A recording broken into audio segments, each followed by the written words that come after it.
안녕하세요. 닥터는 코익 성형외과 전문의 정현익입니다. 여러분, 코 성형 왜 하세요? 계속 말씀드려서 더 이상 이야기하는 것도 사실 지칠 지경이에요. 답은 간단해요. 동양 사람들은 코가 낮은 사람이 많다.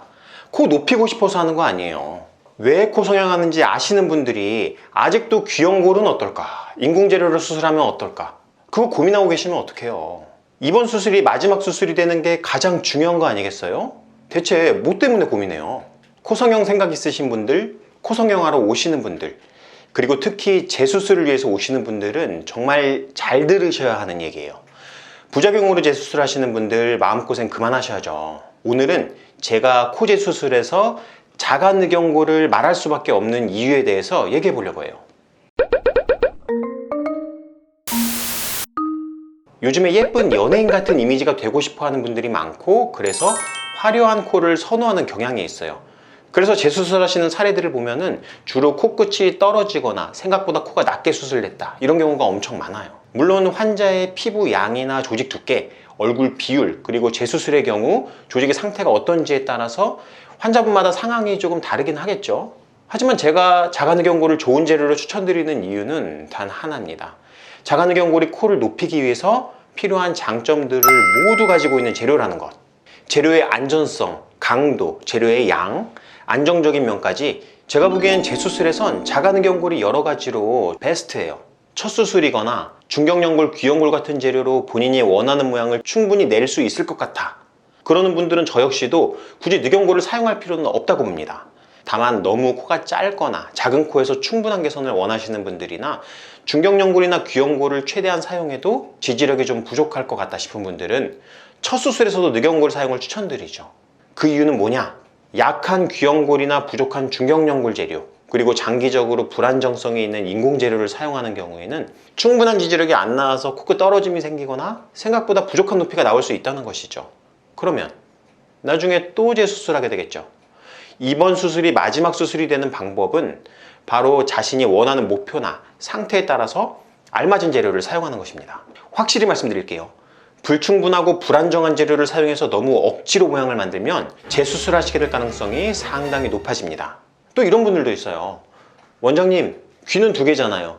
귀연골을 최대한 뽑아내면 재료가 충분하지 않나요? 심지어는 어떤 의사 선생님한테 이렇게 듣고 오셨다고 얘기하기도 해요. 심한 구축권자분이었는데 귀연골로 원하는 모양 충분히 맞춰갖고 재수술이 가능하다고 하셨대요.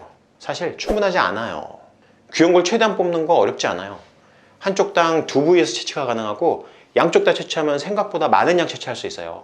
하지만 문제는 뭐냐? 귀연골은 만져보시면 상대적으로 이렇게 말랑말랑하고 강도가 약한 탄성연골이라는 거예요. 화려하게 높게 원하시는 분들은 귀연골로는 잘 안 돼요. 코끝에 연골 탑을 쌓아서 높이는 분들도 있는데 나중에 변형 오시는 분들이 생각보다 많아요.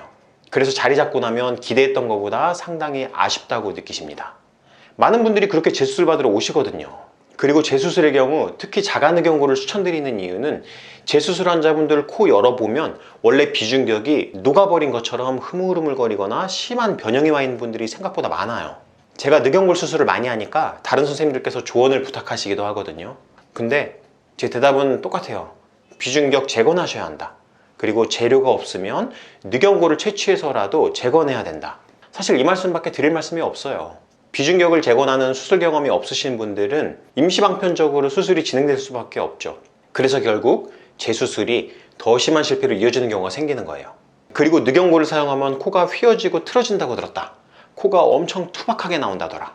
뭐 이런 얘기를 많이 하시는데 사실과 다른 무척 과장된 정보입니다. 늑연골 수술 후 휘어지거나 틀어지는 것을 와핑이라고 하는데요. 와핑에 대한 예방술기가 많아서 사실 엄청 오래전 얘기들이에요.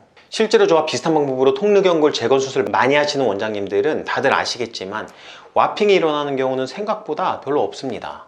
그리고 설령 적은 빈도로 와핑이 일어난다 해도 다른 재료를 쓰는 거에 비해서는 교정하는 과정이 생각보다 엄청나게 간단해요. 환자분께 부담도 별로 안 되죠.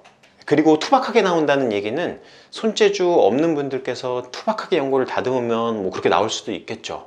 하여튼 늑연골 못 하시는 분들께서 근거 없는 비난 많이 하시더라고요. 억가는 거르라는 거 다들 알고 계시죠? 자가늑연골을 사용하면 염증의 가능성이 인공부영물보다 현저히 낮아지죠. 다시 말하자면 염증 반응에 대한 저항이 높아진다고 얘기하죠. 보형물이나 인공조직의 경우에는 심한 염증 반응이 발생하면 삽입한 재료를 제거해야만 회복이 되는 반면에 자가누경골의 경우에는 드레싱과 항생제 치료가 잘 들어서 생각보다 문제없이 해결되는 경우도 많아요. 그래서 염증으로 인한 위험성이 상대적으로 훨씬 낮다고 얘기하는 거예요. 코 성형을 알아보다 보면 재료에 대해 정말 다양한 의견이 있는 것을 알 수 있어요. 의료진마다 경험이 다르기 때문에 추천하는 방법, 선호하는 재료의 차이가 있을 수는 있지만 진실은 결코 변하지 않습니다. 환자분께서도 현명하게 사실을 확인하시고 신중하게 선택하시기 바랍니다. 이상 닥터는 코익 성형외과 전문의 정현익이었습니다. 감사합니다.